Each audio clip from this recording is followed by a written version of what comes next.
आज मैं एक खास मुद्दे पे बात करना चाहता हूं जिसका हिंदुस्तान की राष्ट्र सुरक्षा से सीधा और गहरा संबंध है। ये बहुत ही इंपॉर्टेंट बात है और वो ये है कि जब भी जंग होती है, किसी भी लेवल की जंग होती है, पॉलिटिकल लीडरशिप और मिलिट्री लीडरशिप की जो जिम्मेदारी होती है वो अलग होती है और वो तय। पॉलिटिकल लीडरशिप की जिम्मेदारी होती है मिलिट्री को बताना कि देखिए हम आपसे ये चाहते हैं, आप ये काम करिए। वो काम समझने के बाद मिलिट्री लीडरशिप की जिम्मेदारी ये होती है तय करना कि हम उसको कैसे करेंगे और कैसे हम कामयाबी हासिल करेंगे। ये दो अलग अलग काम है। अगर पॉलिटिकल लीडरशिप मिलिट्री को ये बताना शुरू कर दे कि आप किस तरीके से लड़ाई लड़ेंगे, आपका प्लान क्या होना चाहिए, तो उससे एक तो जो जवान होते हैं फौज के, उनका मनोबल गिरता है। दूसरा, क्योंकि वो सब जानते हैं क्या हो रहा है, और दूसरी बात यह है कि जो राष्ट्र सुरक्षा है उसको बहुत भारी नुकसान हो सकता है और हुआ है। इस बात का इतिहास गवाह है। मिसाल के तौर पर जो दूसरा महायुद्ध हुआ था उसमें हम सब जानते हैं कि जो एडोल्फ हिटलर थे जर्मनी के, उन्होंने अपनी फौज को बताना शुरू कर दिया कि आपकी लड़ाई आप कैसे लड़ेंगे, और नतीजा क्या हुआ, कितनी भारी शिकस्त उठानी पड़ी जर्मन मिलिट्री को, वो हम सब जानते हैं। मान के चलिए अगर एडोल्फ हिटलर ने इंटरफेयर नहीं किया होता और जर्मन मिलिट्री ने खुद तय किया होता हम कैसे लड़ाई लड़ेंगे, तो हो सकता है कि जो नतीजा है जो दूसरे महायुद्ध का वो कुछ अलग ही होता। अब दूसरी तरफ की मिसाल देखिए, हिंदुस्तान में 71 की लड़ाई लड़ी गई, एक बहुत बड़ी कामयाबी हासिल हुई, एक नया मुल्क बांग्लादेश बनाया गया। ये इसीलिए हो पाया क्योंकि प्रधानमंत्री इंदिरा गांधी, उन्होंने आर्मी चीफ जनरल मानेकशॉ को बुलाया, उनको बताया देखिए मैं ये चाहती हूँ आप ये करिए। आर्मी चीफ ने वो समझने के बाद तय किया उनको कितना वक्त चाहिए, कितनी उनको तैयारी चाहिए और उनका प्लान क्या होगा। इसमें प्राइम मिनिस्टर का कोई भी रोल नहीं था। होता क्या था कि जब तक जंग चली है 71 की, हर सुबह आर्मी चीफ जाते थे प्रधानमंत्री के दफ्तर में और उनको बता देते थे कि पिछले 24 घंटे में रणभूमि पर, बैटलफील्ड में क्या क्या हुआ है। ना प्रधानमंत्री कोई जुमलेबाजी करती थी और ना आर्मी चीफ कोई जुमलेबाजी करते थे। बल्कि मैं तो ये कहूंगा कि जो मिलिट्री लीडर होते हैं उनको तो कभी जुमलेबाजी में पढ़ना ही नहीं चाहिए, क्योंकि वो बहुत नुकसानदायक चीज है। कारण उसका ये है कि जो आम नागरिक होता है देश का, वो जो मिलिट्री के लीडर होते हैं उनकी बात को जंग के ऊपर बहुत सीरियसली, उसको बहुत अहमियत देता है। जहां तक पॉलिटिकल लीडर का ताल्लुक होता है वो सोचता है अरे ये तो लीडर है, जुमलेबाजी कर रहा है तो करता ही रहेगा, इसको सब्जेक्ट आता भी नहीं। ये बहुत ज़रूरी बात है। अभी हम क्या देख रहे हैं कि जब से ये प्रधानमंत्री मोदी की सरकार आई है, चीज़ें बदल गई हैं। अब मैं ये चाहता हूं कि आप ये 2.5 मिनट की क्लिप है, थोड़ी लंबी है, इसको आप जरूर सुनिएगा, उसके बाद हम अपनी बातचीत जारी रखेंगे। तो ये क्लिप में क्या है कि एक चाणक्य डिफेंस डायलॉग हो रहा है नवंबर के एंड में दिल्ली में। तो ये कर्टन रेजर है, उसके तहत आर्मी चीफ बता रहे हैं ऑपरेशन सिंदूर के बारे में, छोटी की क्या क्या चीजें हुई, तो उसको आप सुनिए। का असेसमेंट क्या है, इसके जो जो रिजल्ट्स रहे उसका आकलन क्या है सिंदूर 1.0? अगर मैं कहूँ 1.0 तो देखिए, मैं तो ये कहना चाहूँगा कि मूवी शुरू भी नहीं हुई थी, सिर्फ एक ट्रेलर दिखाया गया था और ट्रेलर के बाद 88 घंटे में वो ट्रेलर ख़त्म हो गया था।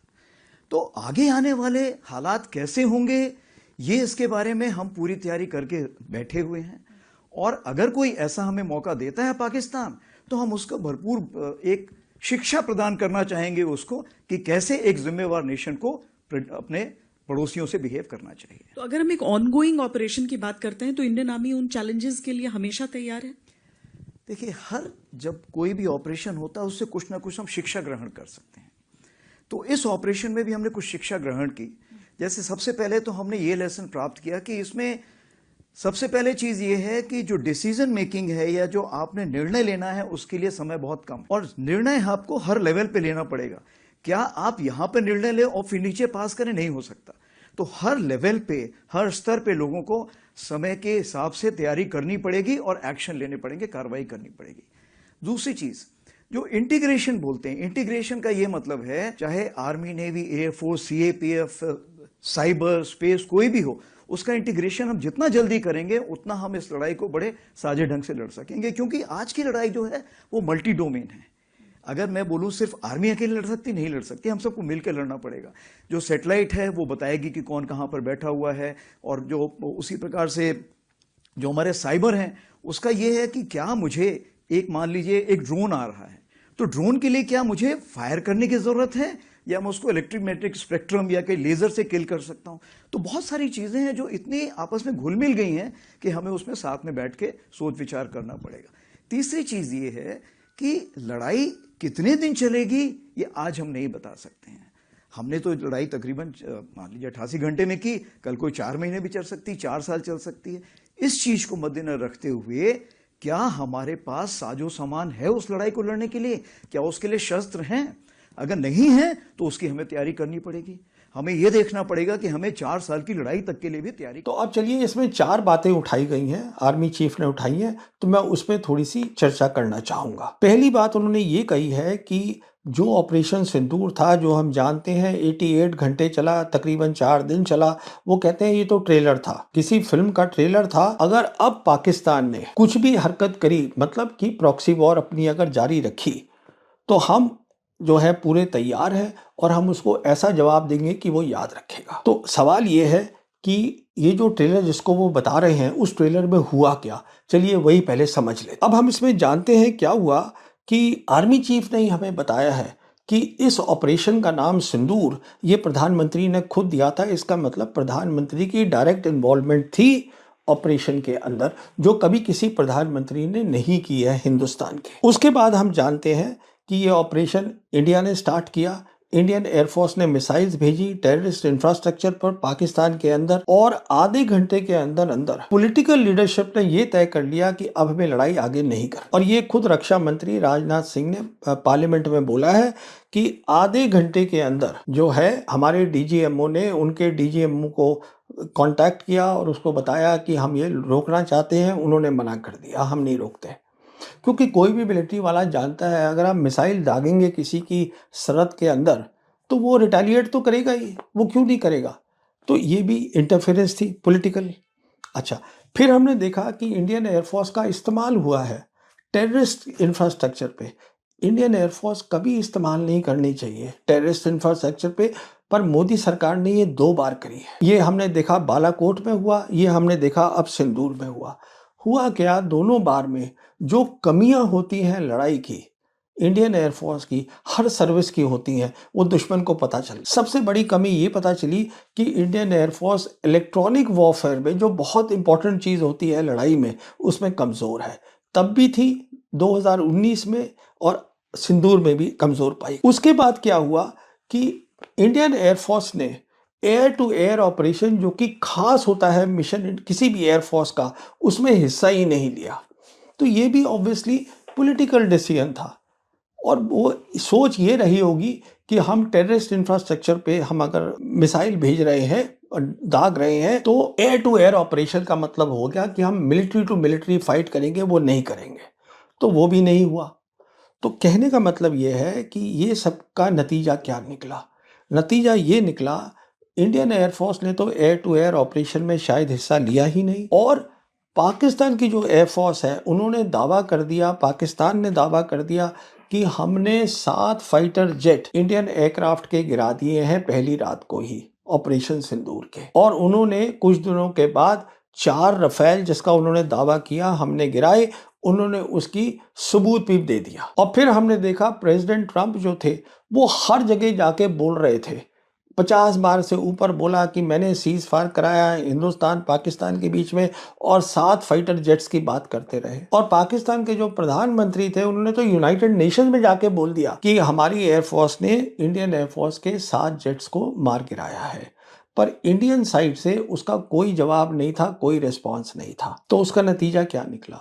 नतीजा ये निकला कि जहां तक पाकिस्तान का ताल्लुक था, ऑपरेशन सिंदूर जिसको कि आर्मी चीफ ट्रेलर बोल रहे हैं, उसके कारण पाकिस्तान का दुनिया में कद जो था बहुत ज़्यादा बढ़ गया। जिसे हम कहते हैं उनकी जियोपॉलिटिकल प्रोफाइल बहुत ज़्यादा बढ़ गई। और प्रेसिडेंट ट्रंप ने आर्मी चीफ के उनको पहले बुलाया, उसके साथ लंच किया व्हाइट हाउस में, और पाकिस्तान को एक स्ट्रेटेजिक रोल दे दिया। मतलब स्ट्रेटेजिक रोल होता है अहम रोल, मिडिल ईस्ट के अंदर उसको रोल दे दिया गया। उसके बाद हमने क्या देखा कि अजरबैजान जो है, अजरबैजान, क्योंकि जो नतीजा देखा गया लड़ाई का, जो एयरफोर्स पाकिस्तान एयरफोर्स ने दिखाया करके, उसके बेसिस के ऊपर अब अज़रबैजान जो है वो 40 JF-17 एयरक्राफ्ट फाइटर्स ब्लॉक 3 जो कि पाकिस्तान बना रहा है चीन की मदद से पाकिस्तान के अंदर, वो उससे अब खरीदेंगे। ये तय हुआ है। अगर वो खरीद रहे हैं, जो खरीद रहे हैं, इसका मतलब ये हुआ कि पाकिस्तान एयरफोर्स के जो लोग हैं वो उनको ट्रेनिंग में भी मदद करेंगे। तो पाकिस्तान एयरफोर्स जो है उनके वैसे भी अज़रबैजान से रिश्ते बहुत अच्छे हैं। साथ साथ देखिए क्या हो रहा है, एक नई चीज़ हो रही है जो ट्रंप एडमिनिस्ट्रेशन कर रही है, सरकार कर रही है, वो ये है एक मिडल कॉरिडोर बनाया जा रहा है। वो मिडल कॉरिडोर जो है वो कज़ाकिस्तान से शुरू होगा, फिर कैस्पियन सी जो है उसको क्रॉस करते हुए अज़रबैजान आएगा, अज़रबैजान से टर्की जाएगा और टर्की से यूरोप जाएगा। ये एक मिडल कॉरिडोर बनाया जा रहा है जिससे कि ट्रेड और मिनरल्स जो है वो यहाँ से जाएंगे। और ये मेरी जो सोच है वो ये है, ये एक खास काम जो है वो दिया गया है जो अभी नए आ रहे हैं अमेरिका के राजदूत हिंदुस्तान में, सर्गियो गौर उनको, क्योंकि सर्गियो गौर को जिम्मेदारी है, एक तो वो एम्बेसडर होंगे हिंदुस्तान में अमेरिका के, साथ साथ वो स्पेशल राजदूत होंगे साउथ एशिया के लिए और सेंट्रल एशिया के लिए अमेरिका के। तो ये उनका खास काम होगा, देखना कि मिडल कॉरिडोर बने और उसमें आप मान के चलिए ये तय है कि पाकिस्तान का रोल होगा, क्योंकि पाकिस्तान अज़रबैजान के साथ भी रिश्ते हैं, उनके टर्की के साथ भी रिश्ते हैं, और जैसे मैंने कहा कि उन्होंने JF-17 उनको अब वो बेच रहे हैं तो उनकी फिजिकल प्रेजेंस भी होगी। ये सब कुछ हो रहा है। साथ साथ जो कज़ाकिस्तान है उन्होंने इन प्रिंसिपल जो अब्राहम एकॉर्ड है वो भी साइन कर दिया है, करने वाले हैं इज़राइल के साथ, मतलब शांति चाहते हैं। तो अब्राहम एकॉर्ड जो होता था सीमित मिडल ईस्ट तक, अब वो सेंट्रल एशिया तक भी चला गया है। सीमित था पहले ये सिर्फ अरब कंट्रीज तक, तो ये प्रोफाइल बढ़ गई पाकिस्तान की। साथ साथ क्या हुआ है कि इंडोनेशिया खरीद रहा था रफाल जेट, अब उन्होंने अपना मन बदल लिया है और अब वो बातचीत चल रही है, वो खरीदना चाहते हैं चाइनीज के 40 J-10C। ये वही जहाज है जिसको कि पाकिस्तान एयरफोर्स ने ऑपरेशन सिंदूर में इस्तेमाल किया था। तो कहने का मतलब ये है, जो हमारे आर्मी चीफ जिसको बोल रहे हैं ट्रेलर था, देखिए उससे क्या क्या हुआ है। चलिए आगे चलते हैं। उनका दूसरा पॉइंट है जो वो उनसे पूछा गया कि आपने क्या सबक सीखा है, जो सबने सुना होगा। तो लेसन में उन्होंने ये बताया कि एक तो ये सीखा है कि जो डिसीजन मेकिंग है, मतलब जब आप फैसला लेते हैं तो फैसला बहुत जल्दी जल्दी लेना पड़ता है, इसलिए फैसला एक जगह नहीं लिया जा सकता और फिर वो आप नीचे सबको बताएं वो फैसला, इसलिए फैसला हर लेवल पे लेना पड़ेगा अगर आपको ऑपरेशन जल्दी करना है तो, ये बताया। अब देखिए दिक्कत कहाँ आई होगी, सोचने की बात है। अगर आर्मी चीफ ये कह रहे हैं तो ये बहुत सीधी सी बात है कि ऑपरेशन सिंदूर में फैसले जो थे वो टॉप लेवल पे एक जगह लिए जा रहे थे। पॉलिटिकल लीडरशिप की इन्वॉल्वमेंट थी और chief of defence staff general Anil Chauhan की इन्वॉल्वमेंट थी, वो तो हम जानते ही हैं ट्राई सर्विस ऑपरेशन के अंदर। और देखा जाए तो CTS का कोई ऑपरेशनल रोल है ही नहीं, वो सिर्फ एडवाइजर होने चाहिए थे प्रधानमंत्री। तो आर्मी चीफ जो ये कह रहे हैं वो ये है कि अब हम चाहते हैं कि ये डिसीजन मेकिंग नीचे के लेवल पे भी हो। अब मैं ये बताना चाहूँगा आर्मी चीफ को, शायद उनके दिमाग से ये बात उतर गई है कि जो हमारी लड़ाई है, हिंदुस्तान की लड़ाई की जो सोच है, जो डॉक्ट्रिन है, वो ये है कि प्लान एक बनेगा, सब सर्विसेज प्लान बनाती है हमें क्या करना है। उसके बाद क्या होता है, जैसे अगर लैंड की लड़ाई है तो आर्मी और एयरफोर्स उनकी अलग अलग काबिलियत है, तो वो अपनी अलग काम करते हैं और कोऑर्डिनेट करते हैं उसमें ऐसा। और डिसीजन मेकिंग जब वो कोऑर्डिनेट करते हैं वो अपनी सर्विस में तय करते हैं कैसे करना है, और ये इसके लिए SOP जिसे हम कहते हैं स्टैंडर्ड ऑपरेटिंग प्रोसीजर सब बने हुए हैं, सब जानते हैं। अब क्योंकि आप उल्टा काम करना चाहते हैं इसलिए आपको ये डिसीजन मेकिंग की दिक्कत आ रही है। अगला पॉइंट इनका लेते हैं। अगला पॉइंट ये कह रहे हैं हमने ये सबक सीखा है कि इंटीग्रेशन होना ज़रूरी है। इंटीग्रेशन आर्मी का, एयरफोर्स का, CAPF का। CAPF होता है सेंट्रल आर्म्ड पुलिस फोर्स, इसमें क्या है वो CRPF आती है, BSF आती है, ये जितने भी ये पुलिस फोर्सेस हैं होम मिनिस्ट्री के अंडर, ये सब उसमें आती हैं।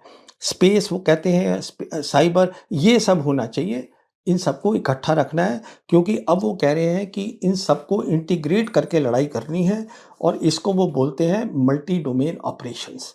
अब मैं दो बातें यहाँ बताना चाहूँगा आर्मी चीफ को। पहली बात, ये CAPF जो है इसका कोई रोल नहीं है मल्टी डोमेन ऑपरेशन में, बिल्कुल, क्योंकि CAPF जो है वो सिक्योरिटी उनका काम है, डिफेंस नहीं है।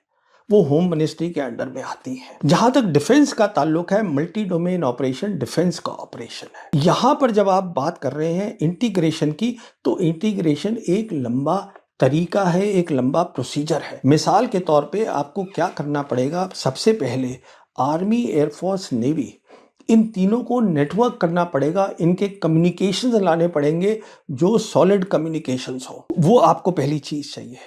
दूसरी आपको चाहिए कि जो डोमेन्स हैं जैसे कि साइबर, इलेक्ट्रॉनिक वॉरफेयर, स्पेस, इसमें आप काबिलियत बढ़ाइए। काबिलियत दो तरीके से बढ़ेगी। पहले जब आप काबिलियत बढ़ाएंगे उसको हम बोलते हैं फोर्स मल्टीप्लायर।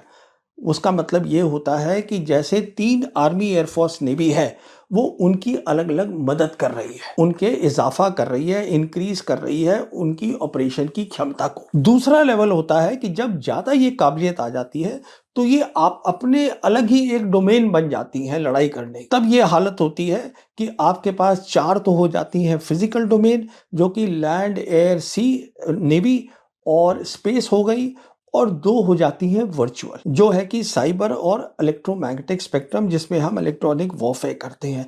आप उनको फिर नेटवर्क करिए इन 6 को, उसको मल्टी डोमेन ऑपरेशन बोलते हैं। तो जो आज आर्मी चीफ बोल रहे हैं इंटीग्रेशन की, ये मल्टी डोमेन ऑपरेशन लंबा काम है। इसके लिए आपको शांति चाहिए, और इसके बाद आप बात करिएगा थिएटराइजेशन की। क्या थिएटराइजेशन की जरूरत है, उसकी क्या शेप होगी, तो ये प्रोसीजर है। अब नेक्स्ट देखिए आर्मी चीफ क्या बोल रहे हैं। वो ये कह रहे हैं कि ये जो थी ट्रेलर, ये तो 88 घंटे चला।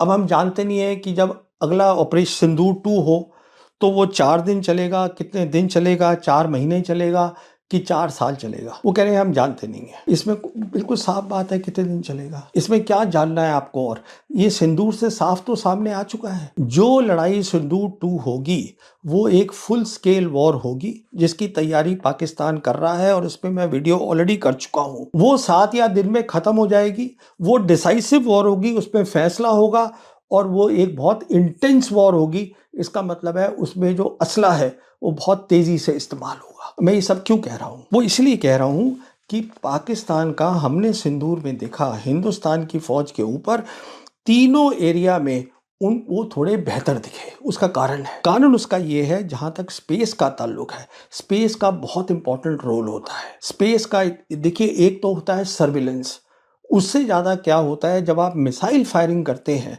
तो स्पेस मदद करती है एक्यूरेसी ऑफ द मिसाइल में। इस समय 2 सिस्टम हैं जो इसमें कामयाब होंगे। एक तो है GPS अमेरिका का, और दूसरा है बेदू चाइना का। बेदू जो है वो ज़्यादा एडवांस्ड है GPS से, ये सभी जानते हैं। और बेदू जो है वो डायरेक्ट मदद कर रहा है पाकिस्तान मिलिट्री की, उनके वहाँ ग्राउंड स्टेशन लगे हुए हैं। जब मैं कहता हूँ कि ये ज़्यादा एडवांस है मिसाइल के ताल्लुक में के उसमें, उसका मतलब ये होता है उसमें एक एटॉमिक क्लॉक होती है। उसकी एटॉमिक क्लॉक जो है वो एग्जैक्ट टाइमिंग देती है, क्या कहाँ कब आपको कैसे मिसाइल, उसकी डिटेल्स है, उनकी ज़्यादा बेहतर है। ये सब जानते हैं बेदू की GPS से। अच्छा, हमारी डिपेंडेंसी जो है वो GPS के ऊपर है मिसाइल फायर करने की। अब मान लीजिए जैसे ट्रंप साहब, प्रेसिडेंट ट्रंप नाराज थे इंडिया से, अगर मान लीजिए वो बंद कर देते GPS, तो हम क्या करते। कहने का मतलब ये है, हमारा अभी जो सिस्टम है, हमारा अपना जो है सिस्टम, वो अभी इतना ज़्यादा कामयाब नहीं है, और सब जानते हैं इस बात को। मैं इस पर ज़्यादा और टिप्पणी नहीं करना चाहता हूँ। जहाँ तक इलेक्ट्रॉनिक वॉरफेयर का ताल्लुक है, उन्होंने दिखाया है उनकी बेहतर है। हमारी इलेक्ट्रॉनिक वॉरफेयर बालाकोट में कमज़ोर दिखी थी, और अभी तक उसको बहुत अच्छा कर लेना चाहिए था, पर वो नहीं हो पाई। क्यों, ये इंडियन एयरफोर्स ही बता सकती है, और या मिलिट्री बता सकती है इसका कारण क्या है। तीसरी बात होती है साइबर की। साइबर भी हमने देखा, उन्होंने एक नमूना दिया था, जम्मू कश्मीर के जो जितने भी वो थे कंप्यूटर्स थे वो बंद कर दिए।